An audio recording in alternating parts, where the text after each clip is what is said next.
உங்களை கண்ட்ரோல் பண்றது உங்க பேரண்ட்ஸா, பார்ட்னரா, பாஸா? 3 பேருமே கிடையாது.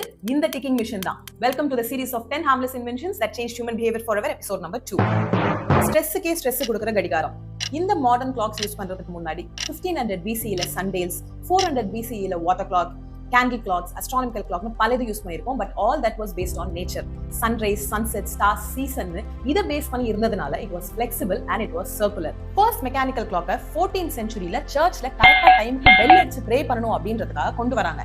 கட் பண்ணோம்னா 17th centuryல செகண்ட்ஸ் அண்ட் ஹேண்ட்ஸ், அதாவது வாட்ச்ல இருக்கிற முள் இருக்கு இல்லையா, அது இருக்கிற அந்த கிளாக் வந்து இன்வென்ட் செய்யப்படுது. 1656ல ஒரு டச் சயின்டிஸ்ட் கிறிஸ்டியன் ஹைகன்ஸ் அப்படின்றவர் ஒரு பெண்டுலம் கிளாக் வந்து இன்வென்ட் பண்றாரு. அதோட அக்யூரசி சூப்பரா இருக்கு. So late 1700s and 1800s industrial revolution நடக்குது. ஃபேக்டரிஸ் யோசிக்கிறாங்க, ஒர்க்கர்ஸ் டைமுக்குள்ள வந்து டைம்க்கு பிரேக் எடுத்து டைம்க்கு வெளியே போனா சூப்பரா இருக்குமே அப்படின்னு சொல்லிட்டு கிளாக் அங்க அடாப்ட் பண்றாங்க. இதை பார்த்து ஸ்கூல் ஆஹா செமையா இருக்கே நம்மளும் பண்ணுவோம் அப்படின்னு அவங்களும் ஃபாலோ பண்ணி வீடு வரைக்கும் வந்தது. இது நடந்ததுனால என்னாச்சு அப்படின்னா, நம்ம வந்து ஓகே நமக்கு பிடிச்ச நேரத்துல இது பண்ணலாம் அது பண்ணலாம் அப்படின்னு யோசிச்சுட்டு இருந்தோம். பட் கிளாக் வந்ததுக்கு அப்புறம் ஒரு ரிஜிட் ஸ்கெடியூலா வந்து மாறிடுது. நம்ம லைஃபே, ஹியூமன்ஸோட லைஃபே வந்து ஸ்கிரிப்டடா மாறிடுது.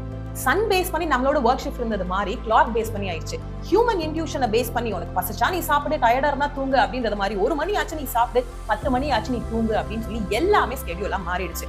இதனால என்ன ரிசல்ட் அப்படின்னு பார்த்தோம்னா, ஆன்சைட்டி, டெட்லைன்ஸ் மீட் பண்ணுன்ற டென்ஷன், ரொம்ப பங்க்சுவலா இருக்கணும் அப்படின்ற ஸ்ட்ரெஸ், ரொம்ப கஷ்டமாவே ஒரு ஸ்கெடியூல் லைஃபாவே மாறிட்டு இருக்கு. ஆனா நேச்சர் ஒரு ட்விஸ்ட் வச்சிருக்கு. எர்த்தோட full rotation is equal to 24 hours. இப்போ சயின்டிஸ்ட் ரீசென்ட்லி என்ன கண்டுபிடிச்சிருக்காங்கன்னா, எர்த் வேகமா சுத்துறதுனால மில்லி செகண்ட்ஸ்ல டேஸ் வந்து ஷார்ட்டரா இருக்கு அப்படின்னு. நம்ம ஜூலைலயே 4 நாள் வந்து ஷார்ட்டரா இருந்திருக்கு. 22nd July being the last day. இப்போ 5th August வந்து ஷார்ட்டரா இருக்கும், மேபி பை 1.25 மில்லி செகண்ட்ஸ் அப்படின்னு வந்து சொல்லியிருக்காங்க. பேசிக்கலி இது சின்ன சேஞ்ச் தான், நமக்கு பெருசா தெரியாது. பட் அட்டாமிக் கிளாக்லாம் வந்து இதுல மெஷர் பண்றதுனால கண்டிப்பா சேஞ்சஸ் பாசிபிலிட்டிஸ் இருக்கலாம் அப்படின்னு வந்து சொல்றாங்க. பிளஸ் நம்மளோட போனு, லேப்டாப் இது எல்லாமே பார்த்தோம்னா இந்த 24 hours கிளாக் தான் வந்து பேஸை சுத்திட்டு இருக்கு.